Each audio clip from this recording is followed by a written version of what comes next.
Escucha esto con atención, porque lo que estoy a punto de contarte no aparece en ningún libro de texto, no está en los documentales que te ponen en el colegio. Y los pocos historiadores que se atrevieron a escribirlo, lo hicieron con tanto cuidado, con tanto miedo de ofender algo o alguien, que terminaron diluyendo la verdad hasta hacerla irreconocible. Esto no es una historia de batallas. No voy a hablarte de estrategias militares. No voy a contarte cuántos kilómetros cuadrados conquistaron los mongalis, ni cuántos reinos cayeron ante sus caballos.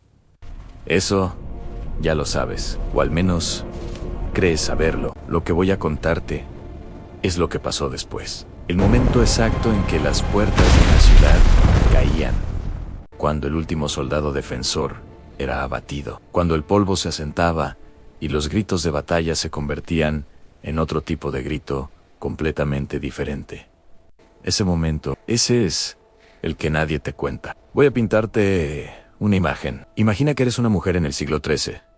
No importa si eres una campesina, una comerciante o una princesa de sangre real. No importa si tu ciudad es rica o pobre, si tus muros son altos o bajos. Hay algo que sí importa si los mongolís llegan a tus puertas.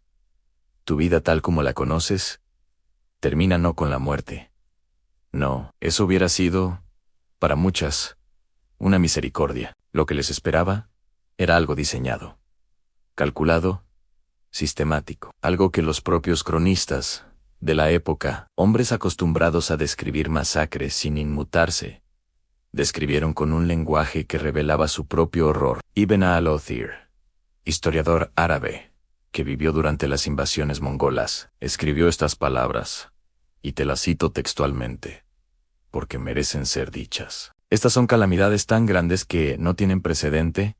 Desde que Dios creó a Adán ansí, alguien dijera que el mundo desde su creación hasta hoy no ha sufrido semejante calamidad. Tendría razón. Y eso lo escribió un hombre que había documentado guerras, hambrunas, plagas y masacres durante toda su vida. Entonces, que vio que lo dejó así. Eso es exactamente lo que vas a descubrir hoy. Porque la historia que el mundo conoce sobre los mongolís está llena de glorificación, de admiración casi reverencial hacia el genio militar de Genghis Khan. Se habla de la Pax Mongolica, la paz que supuestamente trajeron al comercio. Se habla de la eficiencia de su administración. Nadie habla de las mujeres. Nadie habla de lo que significaba ser capturada viva por un ejército mongol. Nadie habla del sistema que tenían, perfectamente organizado, para distribuir cuerpos humanos como si fueran ganado. Nadie habla de los testimonios de los sobrevivientes que describieron cosas tan oscuras que los traductores modernos eligieron dejarlas en latín, en los márgenes, para que el público general no las leyera. Pero tú estás aquí, y tú quieres la verdad completa. Así que vamos a empezar. Y si lo que acabas de escuchar te incomoda, si sientes ese peso en el pecho que no puedes explicar, entonces, suscríbete, porque aquí no suavizamos la historia. Aquí no la maquillamos para que sea cómoda. La contamos completa. Y antes de que continúes, déjame algo en los comentarios. ¿Crees que el mundo realmente quiere conocer estas verdades? ¿O prefiere seguir mirando hacia otro lado? Te leo. Primero, necesitas entender algo fundamental. Porque si crees que lo que hacían los mongoles era violencia descontrolada, caos puro, soldados actuando por instinto, estás completamente equivocado. Era un sistema, tenía reglas, tenía jerarquías, tenía procedimientos tan detallados como cualquier código legal moderno. Se llamaba la Yasa, la Gran Ley de Genghis Khan, un conjunto de decretos que regulaba todo desde cómo comportarse en la mesa hasta cómo tratar a los prisioneros de guerra. Y en esa ley, las mujeres capturadas tenían un estatus claramente definido, no como personas, como botín. La historia secreta de los mongoles, que es el documento más antiguo escrito en mongol que existe, y que los propios mongoles Consideraban su texto sagrado fundacional. Registra las palabras de Genghis Khan sobre la conquista, palabras que los historiadores políticamente correctos modernos prefieren citar a medias o no citar del todo. Él describió el mayor placer de un guerrero como tomar lo que pertenecía a sus enemigos en sus tierras, sus caballos y sus mujeres. No era retórica, era política oficial. Después de cada batalla, después de que una ciudad caía, el botín humano se dividía de manera rigurosa. El Khan recibía su parte primero, típicamente un quinto de todo. Eso incluía personas. Luego venían los generales, los Noyan. Luego los comandantes de 1000 hombres. Luego los de 100, hasta llegar al último soldado raso, que también recibía su parte. Las mujeres jóvenes eran separadas inmediatamente. Las de mayor belleza o de sangre noble eran reservadas para los rangos superiores. Las demás se distribuían hacia abajo, en la cadena de mando. Y si piensas que ser reservada para los rangos superiores sonaba a algo mejor, estás confundiendo privilegio con protección. No era lo mismo, no era nada parecido. Hay algo más que necesitas saber sobre la Yasa y la mentalidad mongola de conquista. Para ellos, el mundo se dividía en 2 categorías: los que se sometían y los que resistían. Si tu ciudad abría sus puertas, si tu gobernante se arrodillaba sin combatir, había cierta posibilidad de sobrevivir relativamente intacto. Convertirte en tributario, pagar impuestos, seguir con tu vida bajo dominación mongola. Pero si resistías, si tus soldados mataban, aunque fuera a un solo soldado mongol, si hacías perder tiempo al ejército del Khan, entonces las reglas cambiaban por completo. Entonces se aplicaba lo que los propios mongoles llamaban yalaga, una palabra que en su traducción más suave significa castigo ejemplar, pero que en la práctica significaba la destrucción total y deliberada de todo y todos, diseñada no solo para matar a los que resistieron, sino para aterrorizar a todo el mundo que escuchara la historia después. Y aquí está el detalle que hace que todo esto sea aún más oscuro: no mataban a todos de inmediato. Algunos los necesitaban vivos, con un propósito muy específico. Sigue mirando, porque ahora vamos al primer caso real, y te prometo que cambia todo lo que creías saber. Año 1221 en Merv, en lo que hoy es Turkmenistán. En ese momento, Merv era una de las ciudades más grandes del mundo. No exagero. Algunos estimados históricos la colocan entre las urbes más pobladas del planeta en esa época. Era un centro cultural, comercial e intelectual del mundo islámico. Tenía bibliotecas, universidades, mezquitas de una belleza que los viajeros describían como incomparable. Tenía también murallas y soldados, y un gobernador que decidió resistir a los mongoles. Ese fue su error fatal. Tolui, hijo de Genghis Khan, llegó con su ejército. Las negociaciones se rompieron. Las murallas cayeron. Y entonces comenzó algo que el cronista persa Yuveini documentó con una precisión que durante siglos ha dejado a los historiadores sin palabras. Según Juba Ini, cuando Merv cayó, los mongolíes ordenaron a todos los sobrevivientes que salieran de la ciudad. Salieron filas interminables de gente aterrorizada que pensaba que quizás la rendición los salvaría. Los separaron. Los artesanos a un lado, los que podían servir como mano de obra esclava, los niños que podían ser adoctrinados como soldados mongoles, y las mujeres en su propio grupo. Luego comenzó la masacre de los que quedaban. Yuveni escribe que el conteo de los muertos tomó 13 días. 13 días de contar cadáveres. El número que registró, aunque discutido por historiadores modernos, en cuanto a su exactitud precisa, hablaba de cientos de miles. Pero las mujeres separadas no estaban entre los muertos. Ese era exactamente el problema. Yuveni, que era persa y musulmán, y escribía con toda la incomodidad de alguien que estaba documentando la destrucción de su propia civilización. Usó un lenguaje cuidadoso al describir lo que pasó con ellas. Pero incluso entre las líneas de ese lenguaje cuidadoso, la imagen es devastadora. Las mujeres jóvenes de Merv fueron marchadas hacia el este, hacia el corazón del territorio mongol, hacia las tiendas de los generales y el Kanan. Muchas no sobrevivieron el viaje. Las que sobrevivieron llegaron a un mundo completamente ajeno, sin idioma, sin familia, sin ningún punto de referencia conocido, convertidas en propiedad de hombres a los que ni siquiera podían entender. Pero aquí está la parte que Juveni registró con una claridad perturbadora.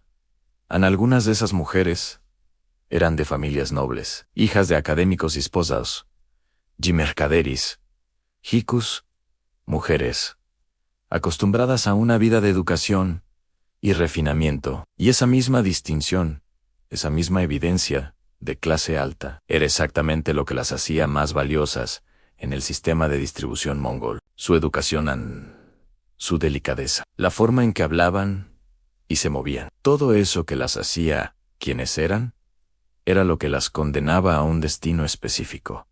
No como esclavas domésticas, como algo diferente, algo que los textos de la época describen con una indirecta que duele más que cualquier descripción directa. Y si crees que Merv fue lo peor, que fue un caso extremo y aislado, necesito que te prepares, porque lo que ocurrió 37 años después, en Bagdad, fue otra cosa completamente. Hay algo que el cine y la televisión nunca te muestran correctamente sobre la conquista mongola. Cuando representan las invasiones, siempre hay un momento de horror, y luego corte. La cámara se aleja. El espectador es protegido de los detalles más oscuros. La historia real no tiene ese corte. Y las mujeres de sangre real, las princesas, las reinas, las esposas de califas y sultanes, no recibieron ningún trato especial por su linaje. Al contrario, su sangre real las hacía más visibles, más útiles como símbolo de poder, más valiosas como trofeo. El caso de Shajerat al-Dur es uno de los más documentados. Cuando las ciudades del califato abasí comenzaron a caer ante los mongoles de Hule Khan en la década de 1250, las mujeres de la familia califal que no lograban escapar se convertían en el botín más preciado de la campaña, porque poseer a la mujer de un califa, obligarla a servir en tu tienda, significaba algo que ninguna cantidad de oro podía comprar. Significaba la humillación completa y pública de todo lo que esa civilización representaba. Los cronistas islámicos de la época, hombres que lloraban mientras escribían, porque estaban documentando la muerte de su mundo, registraron algo que resulta casi imposible de leer sin un nudo en el estómago, que el protocolo mongol para los prisioneros de alta alcurnia era precisamente maximizar el contraste entre lo que fueron y lo que ahora eran. ¿Recuerdas el sistema romano de las cadenas doradas para Zanobia? Los mongoles tenían su propio equivalente psicológico. No eran cadenas de oro. Era algo más sutil y más brutal al mismo tiempo. Las mujeres nobles capturadas eran obligadas a realizar las tareas más degradantes, las más incompatibles con su estatus anterior, en público, ante testigos, no por necesidad práctica, por mensaje, para que todo el que lo viera entendiera lo que significaba perder ante los mongolíes. Rashid al-Din, el gran historiador persa que escribió décadas después, con acceso a fuentes directas mongolas, documentó los testimonios de sobrevivientes con una franqueza que sus traductores modernos a veces han suavizado. Mujeres que describían haber reconocido a otras mujeres nobles de ciudades cercanas, mujeres que habían conocido en contextos de dignidad y honor, ahora en condiciones que hacían que la muerte pareciera un privilegio. Y aquí viene algo que necesito que escuches con atención, porque es el detalle más oscuro de todos. El sistema mongol no solo destruía el cuerpo, destruía la identidad. Las mujeres capturadas eran renombradas. Se les daba nombres mongoles. Se les prohibía hablar su idioma natal. si podía evitarse. Se cortaban sus conexiones con cualquier cosa que les recordara quiénes habían sido. Era una forma de muerte que no requería matar. Era borrar a una persona y dejar caminando una cáscara con otro nombre, en otro idioma, sirviendo a quien había destruido todo lo que amaba. Ibn Battuta, el gran viajero árabe, encontró décadas después a mujeres en regiones mongolas que ya ni recordaban el nombre de su ciudad natal. No porque lo hubieran olvidado, sino porque recordarlo era demasiado, y todavía no hemos llegado a Bagdad. Febrero de 1258. Bagdad, la ciudad que durante 500 años había sido el centro intelectual del mundo, la ciudad de la paz, el hogar de la Casa de la Sabiduría, donde se tradujeron y preservaron los textos griegos, persas e indios que eventualmente alimentarían el Renacimiento europeo.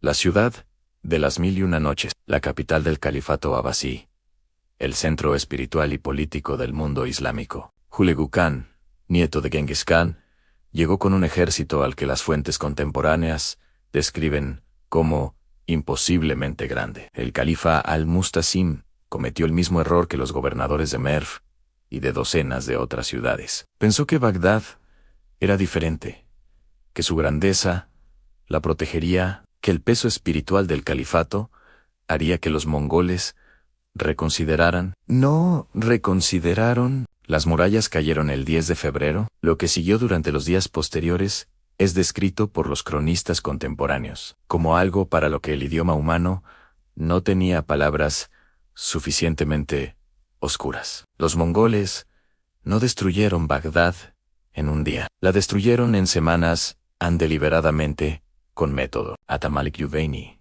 quien escribió su crónica solo 2 años después, con acceso directo a sobrevivientes, registró cifras de muertos que los historiadores modernos debaten en cuanto a su escala exacta, pero no en cuanto a su horror. La ciudad que había albergado a uno de los mayores centros de conocimiento del mundo medieval fue quemada. Los libros de la Casa de la Sabiduría fueron arrojados al Tigris. Las crónicas dicen que el río se tiñó de negro por la tinta de los manuscritos destruidos, y el harén del califa, las mujeres de la casa real abasí, mujeres que habían vivido en el centro más protegido y refinado de una de las civilizaciones más sofisticadas del mundo. Los cronistas persas e islámicos que documentaron la caída de Bagdad emplearon un lenguaje que en los textos originales árabes y persas es absolutamente inequívoco sobre lo que sucedió con ellas. Las traducciones al inglés y al español frecuentemente emplean eufemismos que el texto original no usa. El califa al-Mustasim fue ejecutado envuelto en alfombras, según la tradición mongola, que consideraba sacrílego derramar sangre real sobre la tierra, una muerte pensada para ser deshonrosa. Fue obligado a presenciar la distribución del botín de su propio palacio antes de morir, lo que fue obligado a presenciar específicamente, lo que los cronistas árabes de la época describieron con una claridad que hace que la página queme en las manos. Está entre las páginas más oscuras de la historia medieval. Y aquí necesito detenerte un momento, porque si has llegado hasta aquí, si este contenido te está abriendo los ojos a una parte de la historia que nadie te enseñó, dale a ese botón de suscripción, porque todo esto que has escuchado hoy, es solo la superficie. Hay civilizaciones enteras, episodios enteros de la historia humana, que los libros oficiales decidieron no contarte. Y nosotros los vamos a contar todos. Pero primero, necesito llevarte al final más oscuro de esta historia. Quiero que pienses en algo antes de que termines de ver esto. Existe una tendencia muy humana, muy comprensible, de leer sobre atrocidades históricas como si fueran hechos lejanos, como si pertenecieran a otro mundo, a otra especie casi, como si la distancia de los siglos las convirtiera en algo académico, en material para un documental interesante, pero que no tiene nada que ver contigo. Resiste esa tendencia, porque lo que pasó con las mujeres capturadas por los mongoles No fue una aberración de una cultura particularmente salvaje. Fue la expresión más extrema de algo que existía en casi todas las culturas militares de la historia. La idea de que la derrota convierte a las personas en objetos. Los romanos lo hacían con sus triunfos y sus leyes de propiedad. Lo hemos visto. Los mongolíes lo llevaron a una escala y una sistematización que la historia rara vez ha igualado. Pero aquí está lo que realmente me detiene cuando leo estas fuentes primarias. Lo que me hace cerrar el libro y necesitar un momento no es solo el horror de los actos individuales, es la normalidad con la que fueron registrados. Ibn al-Athir no escribía sobre algo excepcional, escribía sobre algo que, para las personas que lo vivieron, se convirtió en la nueva normalidad de un mundo que había cambiado para siempre. Los cronistas persas que documentaron la caída de Merv y Bagdad no lo hacían con la sensación de estar registrando algo sin precedentes en términos de mecánica. Lo hacían con la sensación de estar registrando algo de una escala sin precedentes. La maquinaria de la deshumanización en sí no les sorprendía, solo su tamaño, y eso es lo más oscuro de todo. Rashid al-Din, escribiendo décadas después cuando el imperio mongol ya se había parcialmente civilizado e islamizado, encontró sobrevivientes, hijos e hijas de capturadas, personas que habían crecido en el mundo que se construyó sobre las ruinas de esas ciudades, y lo que documentó en esos testimonios tardíos es quizás lo más perturbador de toda esta historia. Algunas de esas mujeres, las que sobrevivieron lo suficiente como para ver a sus hijos crecer en el mundo mongol, desarrollaron una especie de silencio absoluto sobre su pasado, no porque hubieran olvidado, sino porque el dolor de recordar era demasiado para ser sostenido, y al mismo tiempo, seguir funcionando. Sus historias murieron con ellas. Eso es lo que en realidad se perdió en Bagdad. No solo los libros de la Casa de la Sabiduría, no solo los manuscritos que el Tigris se tragó, se perdieron las historias de miles de mujeres cuyos nombres no conocemos, cuyos testimonios nadie tuvo el poder o la seguridad de registrar, cuyo sufrimiento fue tan total que ni siquiera dejó un eco. Las piedras de Merv todavía existen. Puedes visitar sus ruinas en Turkmenistán hoy. Puedes caminar sobre el suelo donde estuvo una de las ciudades más grandes del mundo medieval. Y cuando lo hagas, o cuando veas una foto de esas ruinas, recuerda que la historia que los libros te cuentan sobre los mongolis, la historia de la eficiencia militar, de la Pax Mongólica, del genio de Genghis Khan, esa historia fue escrita principalmente por los que ganaron, o por los que sobrevivieron lo suficiente para escribir. Las que realmente lo vieron todo, las que lo sintieron todo.